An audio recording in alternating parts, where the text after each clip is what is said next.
Hello, and welcome back to my channel, Talented Reads. Today's video is my April reading wrap-up. So, in the month of April, I read a total of 18 books and a total of 5,793 pages. My average rating for the month was a 3.53. So let's just get into all the books.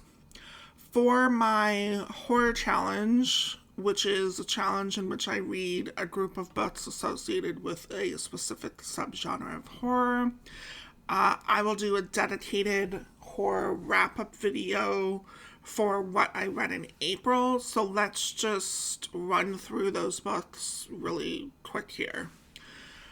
First is Brother by Anya Alborn. The Morrows keep to themselves, and it's served them well so far. When girls go missing off the side of the highway, the cops don't knock on their door, which is a good thing, seeing as to what's buried in the Morrows' backyard. But 19-year-old Michael isn't like the rest of his family. When he meets Alice, a pretty girl working at a record shop in the small nearby town, he's immediately smitten. For a moment, he nearly forgets about the monster he's become. But his brother, Rebel, is all too eager to remind Michael of his place. Next is Tastes Like Candy by Ivy Tholen. Everyone at Pritchett High wants an invitation to the senior scavenge. Violet Warden and her friends are the lucky ones. 8 girls will break into the Poison Apple Carnival after hours for a scavenger hunt. Then at sunrise, they'll gather for their celebration in honor of their upcoming senior year. But someone else has another game planned. Next is Clown in a Cornfield. This is book 2 by Adam Cesar. We are following Quinn from the first book, which is set after the Kettle Springs massacre. Quinn finds that her past won't leave her alone when she becomes the focus of online conspiracy theories that claim the Kettle Springs massacre never happened. It's a deranged but relentless fantasy, and there's nothing Quinn can do to get people to hear the truth. So when a murderous clown attacks Quinn at a frat party, she realizes that the facts alone are never going to save her. Her only option is to go back into the cornfields, back where the nightmare began, to set her record straight, the one and only way she knows how. And lastly, for the horror challenge was Security by Gina Wollsdorf. When the gleaming new Manderley Resort opens in 24 hours, Santa Barbara's exclusive beachfront hotel will offer its patrons the ultimate in luxury and high-end security. No indulgence has been ignored, no detail overlooked, but all the money in the world can't guarantee safety. As hotel manager Tessa and her employees ready the hotel for its invitation-only grand opening, a killer is in their midst. One by one, staff are picked off with ruthless precision. Okay, moving on. We went back to the Aurelium Academy for the Spring Equinox, which is a magical readathon hosted by G over at Book Roast. I decided to complete level 2 in my necromancy calling, so I read 8 books for that. First was Carnality by Lena Wolf. This was for my shape-shifting class. Awarded a 3-month stipend to travel and work, a Swedish director flies to Madrid, where in a bar she meets a man with an extraordinary tale to tell. In exchange for somewhere to sleep and to hide out for a few days, he is willing to tell her the whole astonishing tale. What follows is an account of fantastic proportions and ingredients. So I enjoyed this book way more than I thought I would. I consumed it so quick. The story was just really engaging, and the characters were really interesting, and the interactions that they had were interesting, and kind of reading through everything, I just really wasn't sure like where the story was going to take me, which I really enjoyed.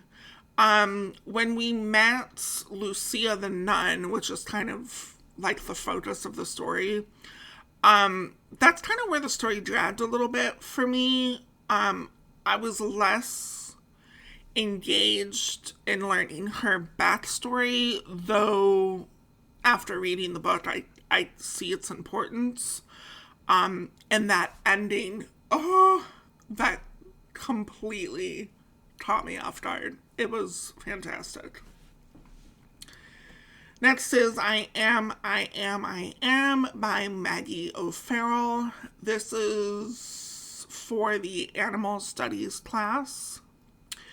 We are never closer to life than when we brush up against the possibility of death.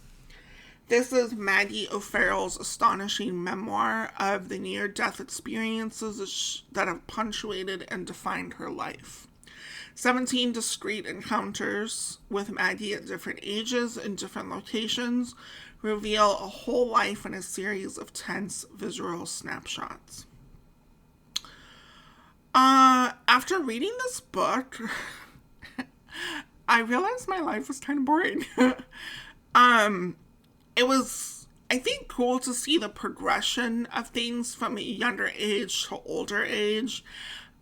And I think especially at a younger age, you always just think you're invisible, but death is just as dangerous at any age.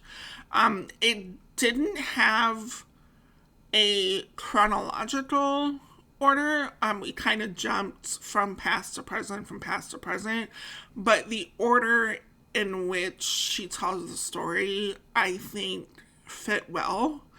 And, like, some of the instances, I think, were self-inflicting, to the point where I'm kind of like, well, what did you expect would happen, And others are just the result of, I'll say, a crumbling society. It was very eye-opening, and I thought very honest of Maggie to write something like this. I think the last chapter was really heartbreaking, and I think it lives to that notion of you never know what life's gonna bring, so live to your fullest kind of thing. Next was Lone Women by Victor Lavelle. This was for Inscription class. Adelaide Henry carries an enormous steamer trunk with her wherever she goes.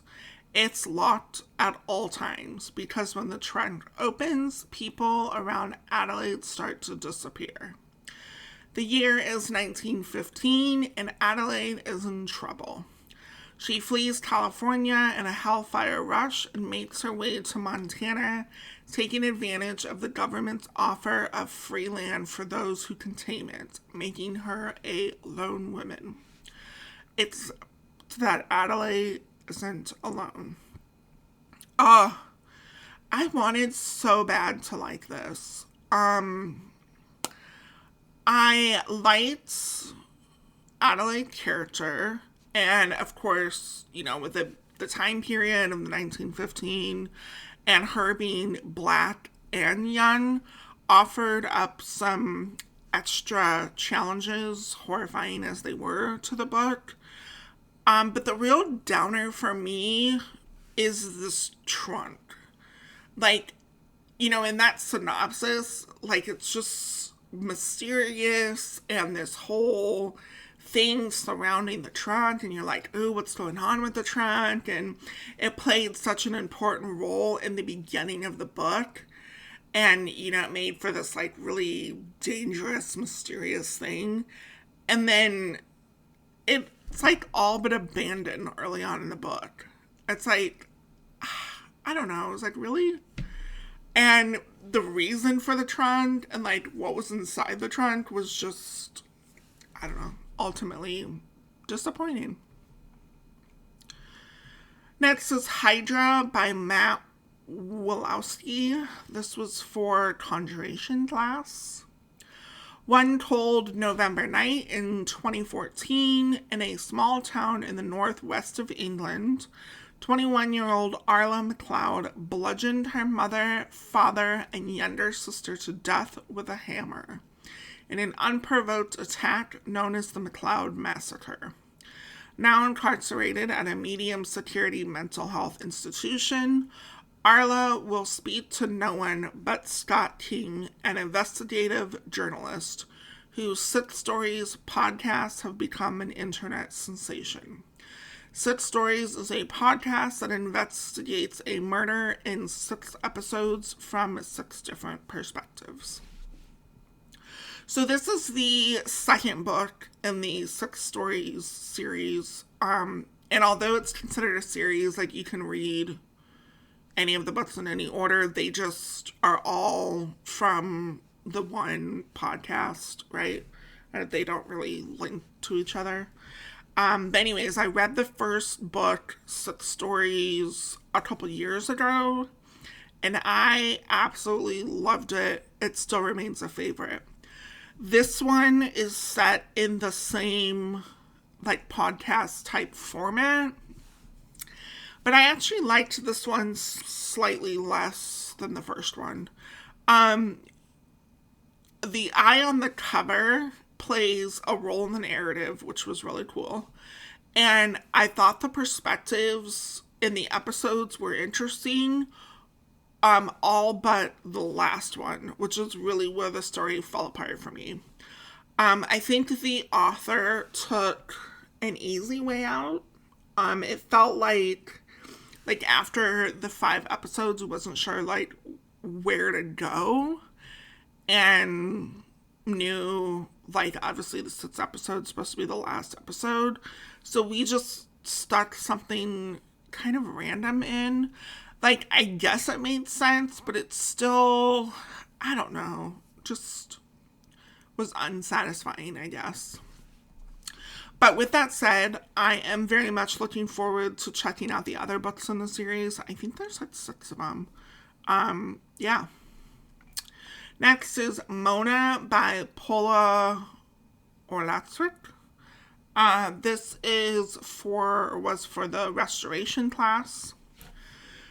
When she is nominated for the most important literary award in Europe, Mona sees a chance to escape her downward spiral of sunlit substance abuse and erotic distraction. So she trades the temptations of California for a small gray village in Sweden close to the Arctic Circle. Now she is stuck in the company of her all jet-lagged and mostly male competitors arriving from around the world.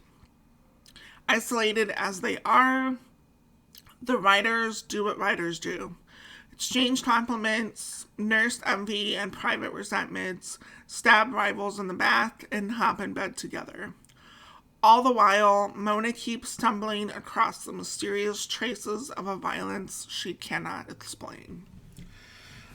I don't know how I feel about this. I didn't care for Mona herself, which I know she's not meant to be a likable character, so yeah, I'm not holding that against the book. But I felt like the author was trying to push an agenda or have some social conversations about, the publishing industry and just men and women in general. But then it was like Mona herself exhibited a lot of the behaviors she was supposed to be against. So it was just hard to get behind anything. I don't know. I'm glad it was a short book. Next is The Guide by Peter Heller. This was for lore class. Kingfisher Lodge, nestled in a canyon on 1.5 miles of the most pristine river water on the planet, is known by locals as Billionaire's Mile, and it is locked behind a heavy gate. The resort boasts boutique fishing at its finest. Safe from viruses that have plagued America for years, Kingfisher offers a respite for healthy or wealthy clients. But then a human scream pierces the night, and our guide Jack soon realizes that this idyllic fishing lodge may be merely a cover for a far more sinister operation.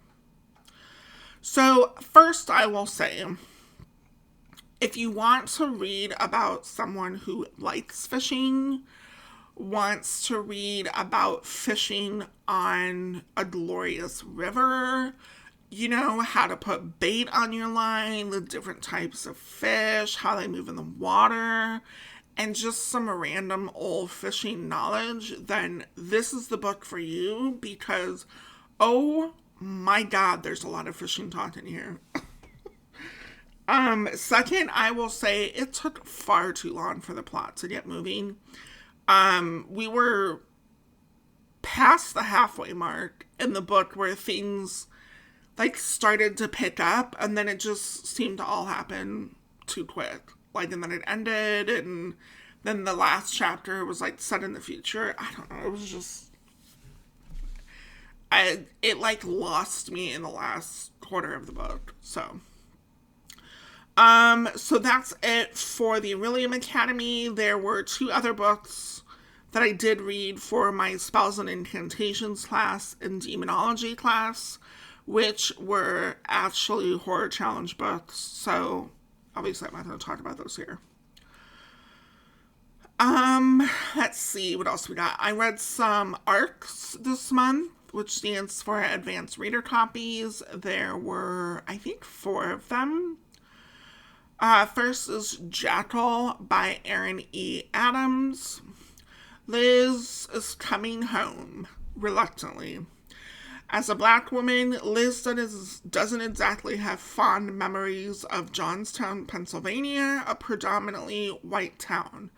But her best friend is getting married, so she braces herself for a weekend of awkward, passive-aggressive reunions.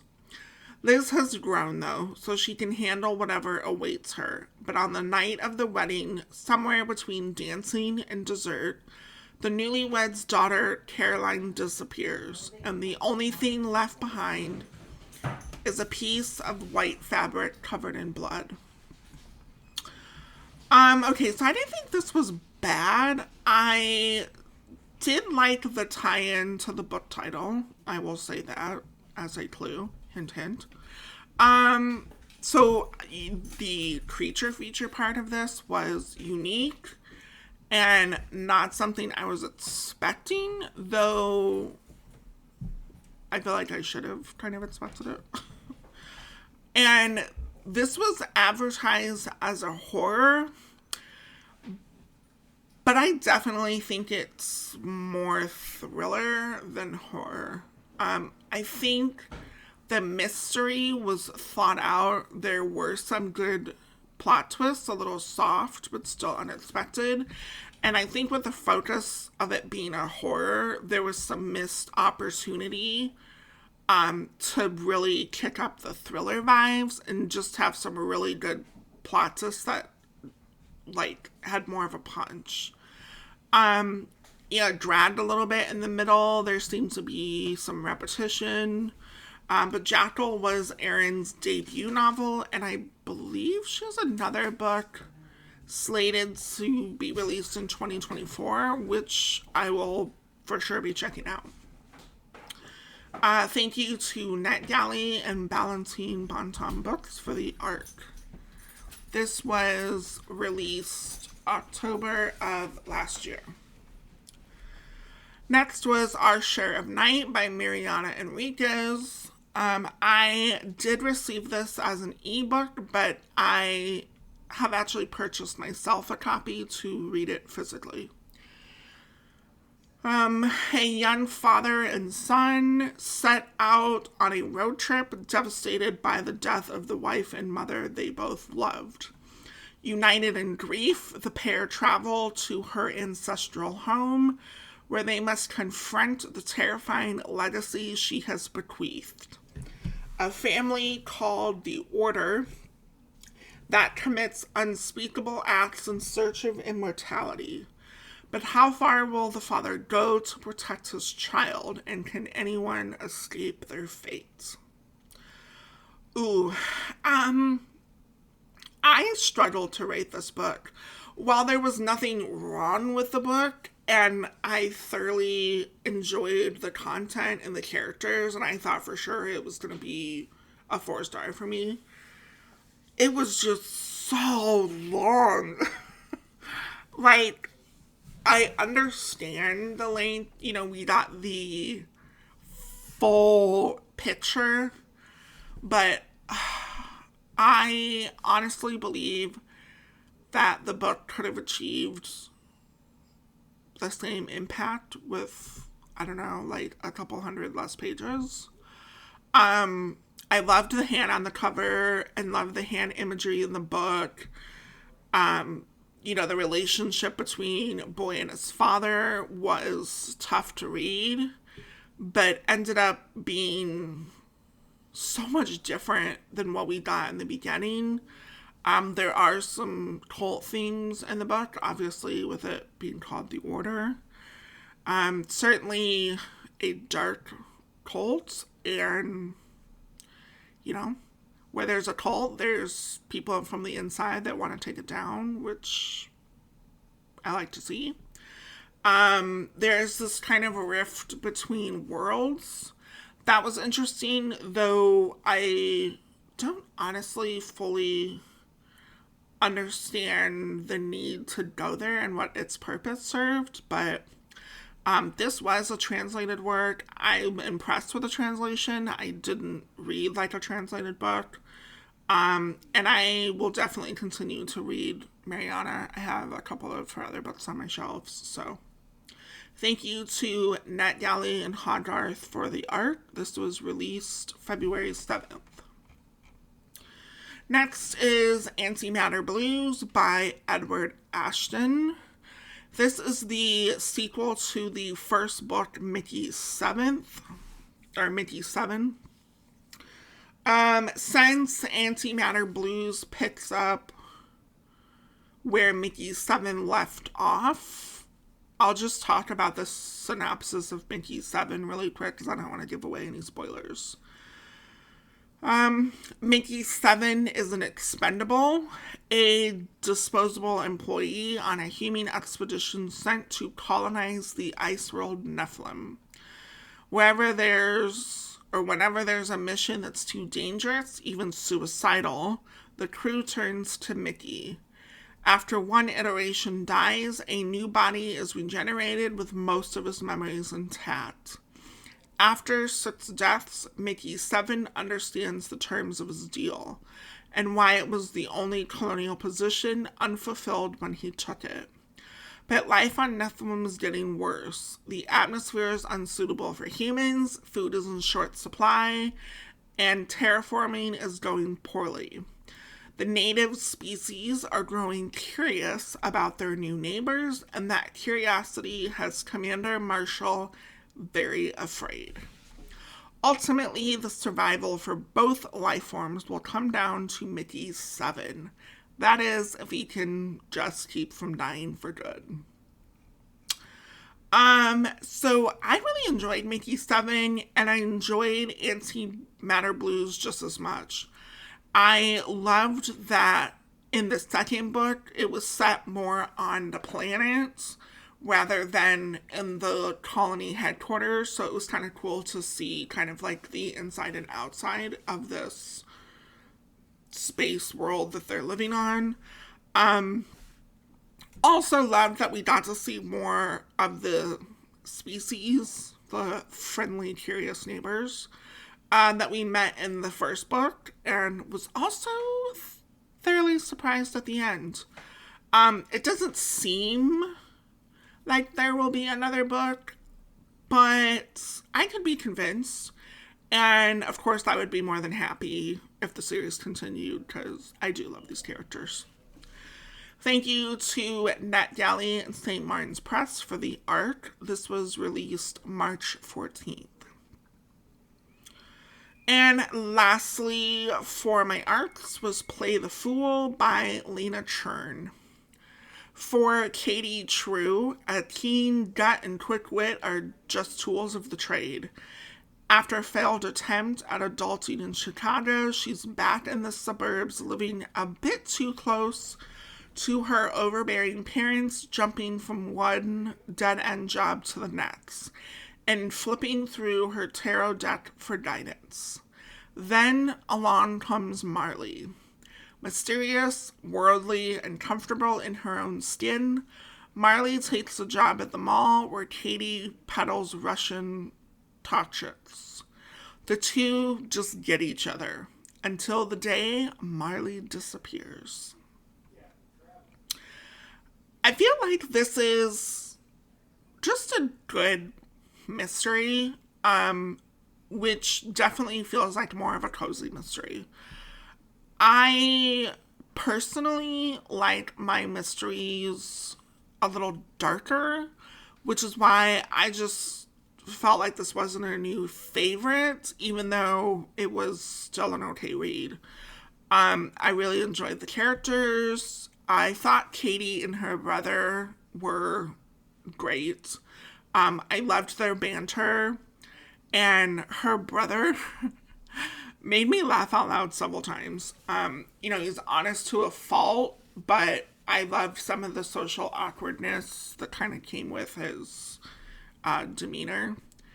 And, I thought a few of the actions and turn of events require a little bit of an open mind on the reader, as I just don't think it would happen like that in real life. Like, for example, her being left alone to roam around the police station. Like, really? Come on. But, it certainly resulted in some intense scenes, which is kind of why I just let it go.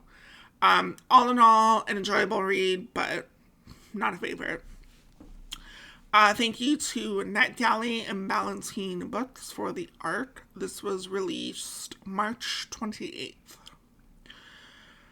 Let's see. Oh, I read a memoir this month.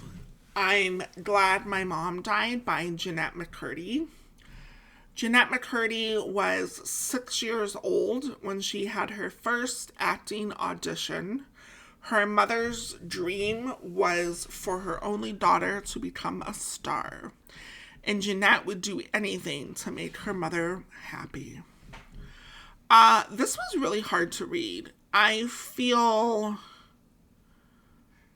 so much for Jennette and what she went through at the hands of her mother and really society.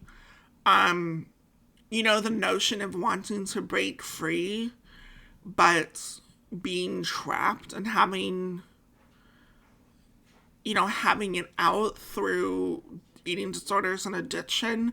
And I think, there were several times in the book where you could read between the lines, and obviously people from the outside recognized a problem, but either didn't offer the help that she needed or didn't lift a finger at all. Which is hard to read. I listened to this on audio as I physically read because Jennette herself narrates it, and there were several times in the book where you can hear the pain and hurt in her voice, through a lot of the book, which is understandable, but it kind of packs more of a punch that way. Now, with that, I thought most of the narration was a little dry. Otherwise, and a lot of the chapters were pretty short, And, it just gave us little glimpses instead of a fuller narrative. But, with that, the cover and the title are just so bold for somebody. And, after reading this, I have to say, I'm glad her mom died too. And lastly, I am trying to get caught up in the Book of the Month reading challenge, so I read 3 of those books. What Lies in the Woods by Kate Alice Marshall. Naomi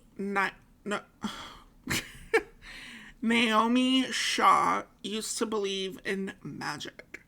22 years ago, she and her best 2 friends, Cassidy and Olivia, spent the summer roaming the woods, imagining a world of ceremony and wonder.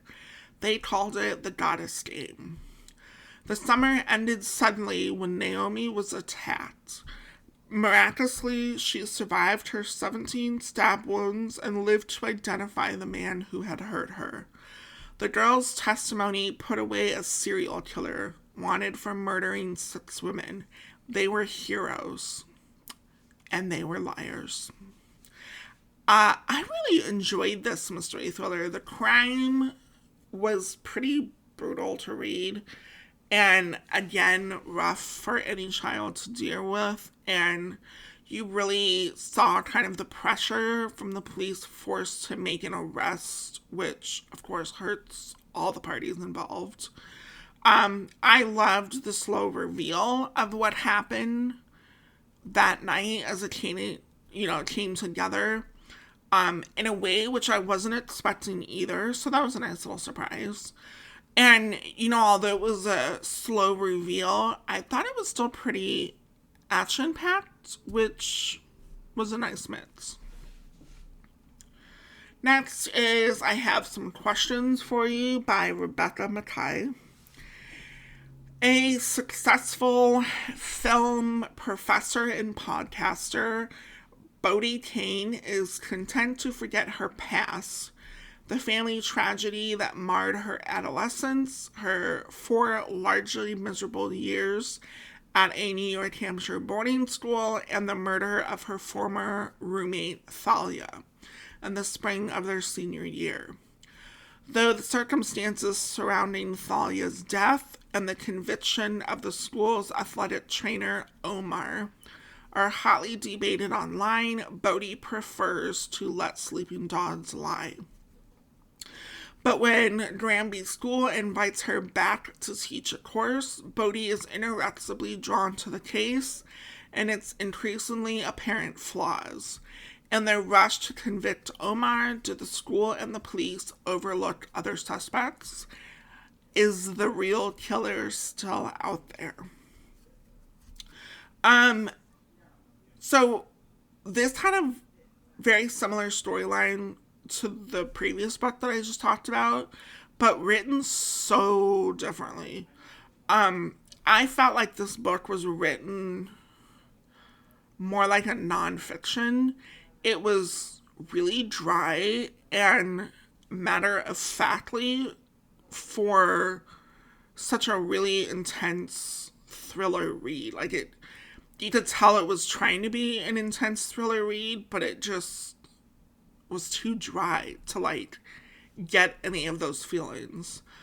I think our author tried really hard to stay on the sidelines, but failed. So we kept getting this, is she in or is she out? Which I think took away from the story a little bit. And obviously this does have some discussions around podcasting, but if you were expecting it to be written in podcast format, you won't find that here. They don't dig into any of the podcast episodes. It's just more about them talking about the content for their podcast. I was also surprised that, we ended up with this kind of thriller in courts. It had this police procedural and then the court aspect of it, which I don't know. I didn't really feel like it needed to go there, especially since it had a very unsatisfying ending, which I know was kind of the point, but I don't know. I felt the book itself was kind of a drag that I needed a little bit of a punch at the end to kind of compensate for everything, but oh well. And lastly is Black Kate by Carmine Wilkerson.